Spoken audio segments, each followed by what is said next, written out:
Faly miarabantsika tsirairay avy indray amin'ity maraina ny alatsinainy fa 17 ny volana novambra ity. Misaotra an'Andriamanitra isika izay mbola mamposaka ny fahazavany amintsika tsirairay avy. Raisy tombontsoa lehibe ho anao ny mbola nananao ny fofinaina mahavelona ankehitriny. Alohan'ny hidirantsika ny amin'ny mofinaina anio dia hivavaka isika. Tompon'Andriamanitra mbola velom-pisaoranao izay izy satria mbola nomenao tompon'andro indray fanay mandray ny teninao. Misaotranao ihany koa eo fa tsy eo anilanay mandrakariva ianao ary mihazona anay mba tsy ho very, mba tsy ho lavo fa manao izay ampitombo ny fiainana ara-panahinay mandrakariva ary ampitombo ny finoana ianao. Aminaran'i Jesosy, amen. Lohatenin'ny mofinainantsika androany dia manao hoe masoandro ny fahamarinana. Minalaina Matthieu 4:5-6 manao hoe ny olona izay mitoetra tao amin'ny maizina dia nahita mazava lehibe. Amen. Tsy maintsy mivavaka bebe kokoa isika ary mandeha amin'ny anatin'ny fanetretena sy ampinoana bebe kokoa ihany koa. Tonga lafatra manko i Kristy teo amin'ny maha-olona azy ary arakaraka ny ananantsika any Kristy ho fahampitsika no andehanantsika amin'ny mpanetren-tena miaraka amin'Andriamanitra sy mahafeno kokoa ny fanoloran-tenantsika ka ampihena ny fidiran'izao sy ny manelanelana ny olombelona amin'Andriamanitra.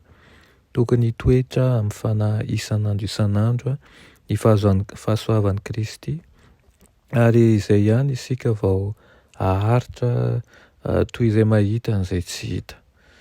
Tonga teto amin'ity tontolo ity Kristy mba haneho fa Andriamanitra amin'ny lehilahy sy ny vehivavy rehetra mba hitarika azy ireo ho eo amin'Andriamanitra. Izao izy ny fahazavan'izao tontolo izao. Ahoana moa izany ny antsoina azy ho fahazavan'izao tontolo izao? Izao manko ny antony.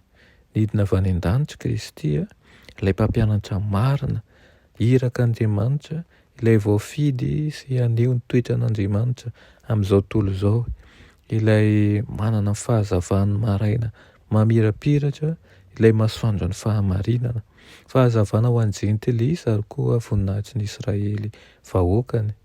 Izao ny anambarany Jaolina momba anazy. Tao ny tena mazava hozy izy izay mahazava ny olona rehetra tonga amin'izao tontolo izao.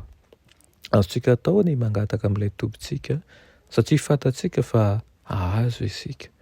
Mila bebe kokoa ny fanetretenan'i Kristy sy ny halemem-panahiny isika mba hitiavantsika ny hafa amin'ny kafanampo ary rehefa izay dia afaka ny vavaka sy hanao fanelanelanana amin'Andriamanitra isika.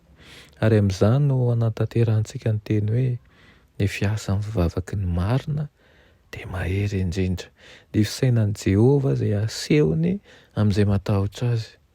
Anao izay tsy azon'ny fahefana eto tanterahana ny vavaka sy ny finoana. Aoka isika tsy hanana atahotra. Matetika no ahitana lesoka eo amin'ny asa kanefa raha maneho fitokiana, tsy mihozongozo amin'Andriamanitra isika ary tsy miankina amin'ny fahaiza-manao na amin'ny talentany olombelona dia androso ny fahamarinana. Andeha apetratsika eo ampelantan'Andriamanitra ny zavatra rehetra ka aoka isika no hanao ny asa amin'ny fombany sy araka ny sitrapony amin'ny alalan'izay olona hofidiany.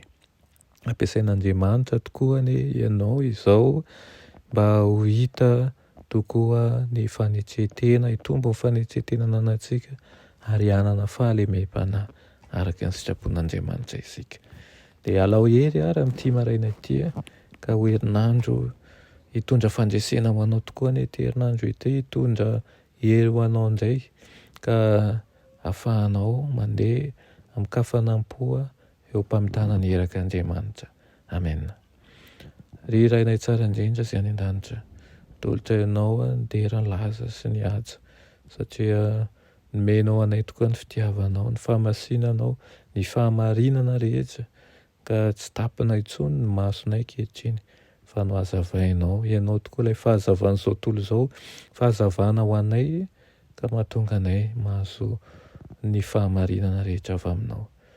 Tompo toany manjakariva izahay amin'ireo izay napetraka ao eo am-pialantananay ka tianay izahay sy izay rehetra nananay mba hanome voninahitra ny anaranao hatrany. Amin'ny anaran'i Jesosy, amen.